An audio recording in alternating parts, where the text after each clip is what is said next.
पिछले examination papers के analysis के बाद मैं आपके लिए वीडियो बना रही हूं जिसमें आज मैं आपके साथ सिलेबस को डिस्कस करूंगी और साथ ही साथ सिलेबस की डिस्कशन के ही साथ मैं आपको ये भी बताते चलूंगी कि किस वीडियो पर आपको कितना वेटेज देना चाहिए, कितना टाइम आपको देना चाहिए, कितना आपको फोकस करना चाहिए। हेलो डियर लर्नर्स, कैसे हैं आप सब लोग? आई होप आप सब बहुत अच्छे होंगे। और आज के इस वीडियो में हम यूजीसी नेट के लिए साइकोलॉजी के सिलेबस को डिस्कस करेंगे।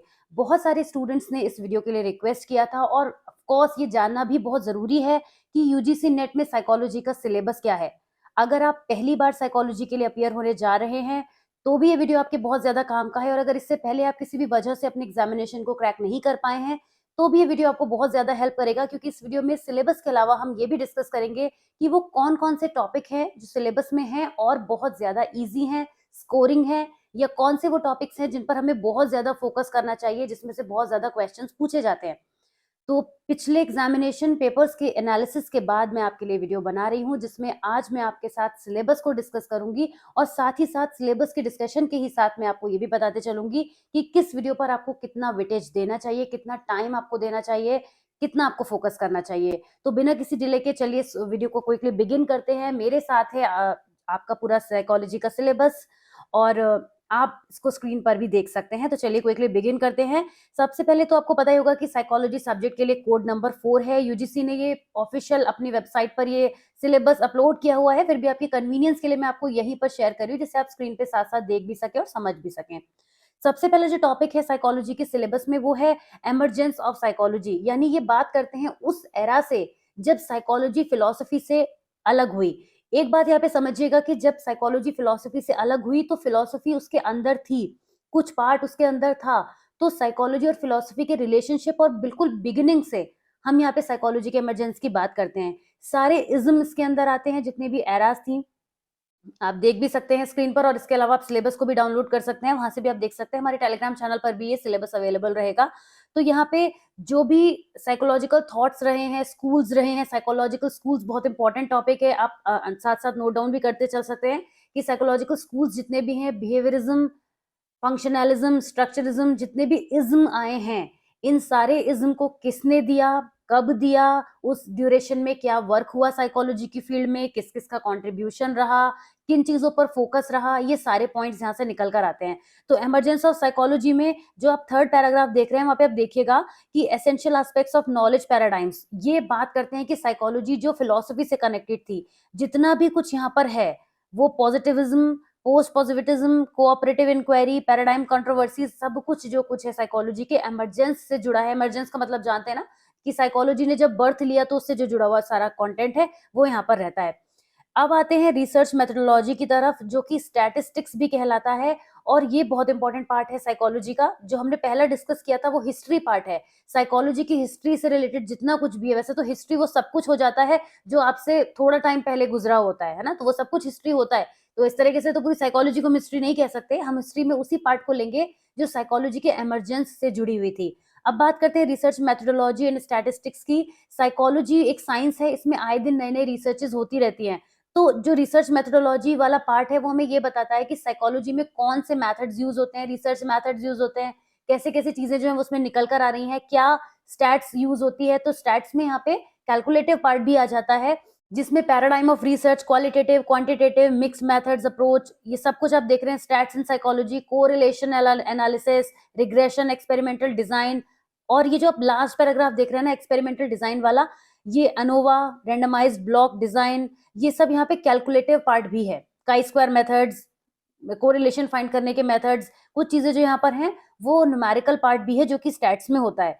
तो ये वाला पोर्शन में आपको काफी सारी चीजें इंपॉर्टेंट मिलेंगी। स्टैट्स या रिसर्च और स्टैट्स हम एक ही कैटेगरी में रखते हैं, क्योंकि जब हम रिसर्च करते हैं तो स्टैट्स का यूज करते हैं, इसीलिए वो एक साथ आते हैं। ये बहुत इंपॉर्टेंट टॉपिक है, जैसा मैंने अभी आपको बताया था कि यहाँ से काफी क्वेश्चन आते हैं और थोड़े टिपिकल हो सकते हैं, क्रिटिकल हो सकते हैं, लेकिन अगर आप प्रैक्टिस करके जाएंगे तो आपको आसान लगेगा। इस टॉपिक पर आपको ज्यादा टाइम देना चाहिए। This is the topic which I was talking about.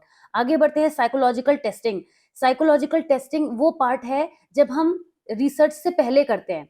आप कोई भी टेस्ट करते हैं ना उसको, फिर उसके बाद आप उस किसी रिजल्ट पे पहुंचते हैं, तभी आपकी रिसर्च कंप्लीट होती है। तो साइकोलॉजिकल टेस्ट में डिफरेंट टाइप के टेस्ट होते हैं, डिफरेंट स्केल्स होते हैं। कौन सा इंटेलिजेंस का स्केल दिया, एप्टीट्यूड स्केल दिया, हमारी पर्सनैलिटी के जितने भी डायमेंशन होते हैं, जैसे हमारी पर्सनैलिटी में हमारा एटीट्यूड्स हो गया, वैल्यूज़ हो गए, पर्सनैलिटी हो गया, इंटेलिजेंस, बहुत सारी चीज़ें होती हैं।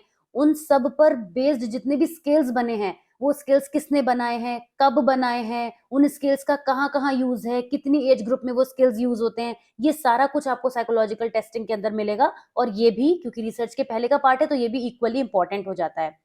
अब आगे बढ़ते हैं, that comes under biological basis of behaviour. Biological basis of behaviour में आपको बेसिक बायोलॉजी अंडरस्टैंड करनी है, जो कि साइकोलॉजी से जुड़ी है, क्योंकि बात हमारे माइंड की होती है साइकोलॉजी में, पर माइंड कहाँ एग्जिस्ट करता है, विदाउट ब्रेन तो माइंड एग्जिस्ट ही नहीं करता, तो इसीलिए ब्रेन को पढ़ना जरूरी हो जाता है। और जितना भी बायोलॉजिकल बेसिस ऑफ बिहेवियर आप यहाँ पे आपके सिलेबस में दिया है, ये सारा कुछ अवेलेबल है क्लास 11th एनसीईआरटी में।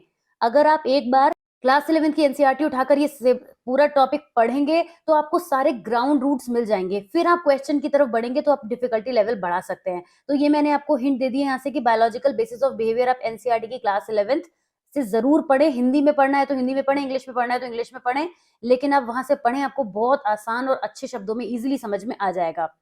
तो ये भी एक टॉपिक है जिसको आपको पढ़ना चाहिए। Now coming to the next which is attention, perception, learning, memory and forgetting. ये बहुत इंपॉर्टेंट पार्ट है। इसके अंदर जो थ्योरीज आती हैं वो आपको नजर आएंगी, अभी स्क्रीन पे मैं आपके साथ शेयर कर रही हूँ कि लर्निंग के process, learning is the most important topic. आप कहीं नोट करके रख लीजिए कि लर्निंग तो बहुत ज्यादा इंपॉर्टेंट टॉपिक है। लर्निंग के अंदर आने वाली डिफरेंट थ्योरीज, इसके अलावा जितने भी मोटिवेशन थ्योरीज हैं, लर्निंग से रिलेटेड जितने भी फंडामेंटल्स फिनोमिनाज हैं, किसने दिए, कब दिए, वो थ्योरी, बिहेवियरिज्म पर बेस्ड बहुत सारी थ्योरीज हैं लर्निंग के अंदर, क्योंकि लर्निंग बिहेवियरिज्म का ही एक पार्ट है। तो कॉग्निटिव अप्रोच क्या है लर्निंग में, मेमोरी कैसे स्टोर होती है, हमारा जो ब्रेन है उसकी फंक्शनिंग में माइंड में कैसे वर्क करती है, क्या रिलेशनशिप होता है, हम चीजों को कैसे परसीव करते हैं, ये वाला पार्ट बहुत इंपॉर्टेंट है, जिससे मैं बोलूंगी attention, perception, learning, memory and forgetting, क्योंकि इन्होंने एक पोर्शन में बहुत सारे टॉपिक बना दिए हैं। अच्छा, ये सारे जो भी टॉपिक्स अभी तक आप देख रहे हैं, ये सब कुछ आपको हमारे चैनल पर मिल जाएंगे प्लेलिस्ट में। वो प्लेलिस्ट जो हैं आपको क्लास 12th, क्लास 11th के नेम से मिलेंगी, एमसीक्यूज के नेम से मिलेंगी, लेकिन कंटेंट सारा वही है। तो अगर आप इस कंटेंट को स्टडी करना चाहते हैं तो आप इजीली सारी प्लेलिस्ट में जाके देख सकते हैं। वहां पे आपको साइकोलॉजी के ग्राउंड से लेके, बेसिक से लेके और एक्सट्रीम लेवल तक के, डिफिकल्टी लेवल तक के वीडियोस इजीली अवेलेबल है, और जिस पर पीडीएफ और सारी चीजें आपको मिलेंगी, तो उनको आप देखना ना भूलें बिल्कुल भी। तो अब हम आगे बढ़ते हैं, coming to the thinking, intelligence and creativity. इसमें खास तौर से इंटेलिजेंस पे आपको फोकस करना है, जैसे मैंने यहाँ पे लर्निंग पे बहुत ज्यादा फोकस किया था। इंटेलिजेंस की बहुत सारी थ्योरीज हैं। इंटेलिजेंस एक बहुत इंपॉर्टेंट टॉपिक है, बहुत बड़ा टॉपिक है, ये छोटा टॉपिक नहीं है, इसके अंदर दिया हुआ है। इंटेलिजेंस से रिलेटेड जितनी भी थ्योरीज हैं, इंटेलिजेंस के अंदर आने वाले जितने भी स्केल हैं, ये सारी चीजें आपको यहाँ पे मिलेंगी, और इसको आपको स्टडी करना है। तो अगेन ये वाला पार्ट यहाँ पे इंपॉर्टेंट हो जाता है, जिसमें स्पेसिफिकली इंटेलिजेंस पे आपको फोकस करना है। Now coming to the most important, बेहद इंपॉर्टेंट है, personality, motivation, emotion, stress and coping. ये मिक्सचर कर दिया है इन्होंने, जिसमें से पर्सनालिटी बहुत इंपॉर्टेंट है। पर्सनालिटी आपको डिटेल में पढ़ना है, अगेन इसके सारे वीडियोस आपको हमारे चैनल पे मिल जाएंगे। मोटिवेशन, इमोशन, स्ट्रेस, कोपिंग, ये सब कुछ इन्होंने कनेक्ट कर दिया है कि पर्सन को मोटिवेशन की जो जो भी थ्योरीज हैं वो कैसे यूजफुल होती हैं लाइफ में, वो सब आपको यूज करना है, रीड करना है। और बेसिकली थ्योरीज तो आपको सारी पढ़नी होंगी, क्योंकि थ्योरीज पे काफी फोकस्ड रहता है। थ्योरीज में टू द पॉइंट बात रहती है कि कुछ चेंजेस तो आप कर नहीं सकते, तो थ्योरीज कब दी, किसने दी, क्या यूज है उनका लाइफ में, और किस किस पर, कहाँ कहाँ पे वो एप्लीकेबल होती हैं, इस तरीके से जो भी टॉपिक्स होते हैं। तो 7th जो आप स्क्रीन पर देख रहे हैं, इसमें से आपको पर्सनालिटी पे खास तौर से फोकस करना है, मोटिवेशन थ्योरीज पे फोकस करना है, और स्ट्रेस कोपिंग की भी थ्योरीज हैं, लजोरस की थ्योरीज हैं, ये सब आपके देख सकते हैं यहाँ पे दी हुई हैं। Coming to the social psychology, social psychology में एक बड़ी इंटरेस्टिंग चीज मैं आपको बताऊंगी यहाँ पे। सोशल साइकोलॉजी में क्या होता है कि आपको इतनी थ्योरीज मिलेंगी पढ़ने के लिए कि आप कितनी भी पढ़ लें वो कम है। तो सोशल साइकोलॉजीज में बहुत सारी थ्योरीज हैं, और ऐसे ऐसे नेम्स हैं जिनको आप पढ़ने के बाद आपको रिलेट कर पाएंगे, आप पहले उसको गेस नहीं कर पाएंगे कि ऐसा नाम हो सकता है। For example, foot in the door technique, अगर मैं एक एग्जाम्पल लूं, अभी आप इसको सर्च करिएगा कि क्या होता है, इसका वीडियो भी आपको हमारी प्लेलिस्ट में मिल जाएगा। तो फुट इन द डोर आप सुन रहे हैं तो आपको आइडिया नहीं लगा पाएंगे कि ये क्या है, लेकिन ये है, ये एक टेक्निक है। ऐसे बैंड वैगन इफेक्ट हो गया, इस तरीके की बहुत सारी टर्मिनोलॉजी है सोशल साइकोलॉजी की, जो बड़ी यूनिक है। और आप एग्जाम में सोचेंगे कि हम इस पे तुक्का मार लेंगे, आप नहीं मार पाएंगे, क्योंकि वो नाम ही ऐसा होता है कि उसको रिलेट करना मुश्किल होता है। तो सोशल साइकोलॉजी में ये प्रॉब्लम आती है, इसलिए सोशल साइकोलॉजी को डीपली पढ़ना बहुत जरूरी है। तो ये भी टॉपिक काफ़ी कुछ कवर करता है और बड़ा डिफरेंट कवर करता है, जिसमें से मार्क्स कटने के बहुत चांसेस रहते हैं। तो अगर आप सोशल साइकोलॉजी को डिटेल में अच्छे से पढ़ के नहीं जाएँगे, आपको डिफ़िकल्टी होने ही वाली है डेफ़िनिटली। तो ह्यूमन डेवलपमेंट एंड इंटरवेंशन की बात करते हैं, यहाँ पे साइकोपैथोलॉजी आ जाती है, साइकोथेरेपीज़ आ जाती हैं, कि ह्यूमन का जब डेवलपमेंट होता है, तो उसको बहुत सारी रिक्वायरमेंट्स होती हैं और प्रॉब्लम्स भी आती हैं। एक बच्चा जब ग्रो करता है, तो हो सकता है उसकी लाइफ़ में बहुत सारी डिफ़िकल्टीज़ आएँ, मेंटल टेंशन्स आएँ, स्ट्रेस आए, तो कैसे आप उसको थेरेपी देंगे, कैसे आप उसको हेल्प करेंगे, इस पर बेस्ड एक पूरा वर्ड है, तो वो आपको पढ़ना है जो कि ह्यूमन डेवलपमेंट इंटरवेंशंस में आता है।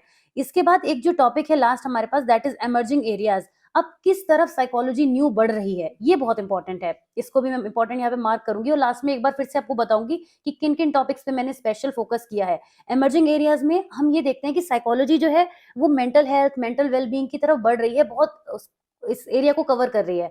तो यहाँ से जो क्वेश्चन आते हैं वो आपको काफ़ी अपने कॉमन सेंस से भी आंसर देने होते हैं। वो डिफ़िकल्ट तो नहीं होते हैं, लेकिन घुमाने वाले बहुत ज़्यादा होते हैं, तो इस पे आपको ध्यान देना होगा। चलिए, मैं क्विकली एक बार आपको बताते चलूँ कि आपको किन-किन टॉपिक्स पे ख़ास तौर से ध्यान देना है। इमर्जेंस ऑफ साइकोलॉजी में आपको हिस्ट्री पे फ़ोकस करना है, research methodology you have to study a lot, बहुत सारी प्रैक्टिस इसमें करने की ज़रूरत पड़ेगी। साइकोलॉजिकल टेस्टिंग इसमें कुछ कवर हो जाएगी जब आप रिसर्च पढ़ेंगे, तो काफ़ी कुछ कवर हो जाएगी, ये 2 और 3 कनेक्टेड हैं। बायोलॉजिकल बेसिस इम्पोर्टेंट है, लेकिन इसका आप बॉटम लेवल की पढ़ाई भी आपके लिए सफिशिएंट रहेगी। Attention, perception, learning, memory, forgetting बहुत इंपॉर्टेंट है, मैंने आपको बताया था, ये इंपॉर्टेंट आपको रखना है। थिंकिंग इंटेलिजेंस, क्रिएटिविटी में इंटेलिजेंस पे बहुत ज़्यादा फोकस करिएगा, थिंकिंग पे भी करिएगा और देन क्रिएटिविटी, तो क्रिएटिविटी थर्ड हो जाता है। पर्सनैलिटी में आपको पर्सनैलिटी मोटिवेशन सभी पे फोकस करना है, पर्सनैलिटी की सारी थ्योरीज़ को पढ़ना है, पर्सनैलिटी मेजरमेंट भी इसका एक पार्ट है जो आपको पढ़ना है। देन सोशल साइकोलॉजी में मैंने आपको बता ही दिया कि कितना ही आपको गोल-गोल घुमाती हैं इसकी थ्योरीज़, तो वो आपको पढ़ना है और ईज़ी भी होता है, ये भी आपको बता दूँ, मैं आपको डरा नहीं रही हूँ कि सोशल साइकोलॉजी डिफिकल्ट नहीं है, बहुत ईज़ी है। जब एक बार आपने पढ़ लिया तो आपको कहेंगे अरे! ये तो बहुत आसान था। लेकिन अगर नहीं पढ़ा तो उससे ज़्यादा मुश्किल कुछ नहीं है। तो ये सोशल साइकोलॉजी में थोड़ा-सा गेम हो जाता है। ह्यूमन डेवलपमेंट एंड इंटरवेंशन में आपको ध्यान देना है, काफ़ी सारी चीज़ें हैं, हमारी एब्नॉर्मैलिटी से रिलेटेड चीज़ें भी हैं और इमर्जिंग एरियाज़ भी काफ़ी इंपॉर्टेंट है। तो ये जो टॉपिक्स थे हमने आज के इस वीडियो में डिस्कस किए, आई होप कि ये वीडियो आपको समझ में आया होगा। If you have found it useful then please press one like button and also subscribe to the channel अगर आपने अभी तक नहीं किया है and for more such stuff keep visiting on our playlist which are available on our channel and I will see you super soon in the next video till then take care, bye bye.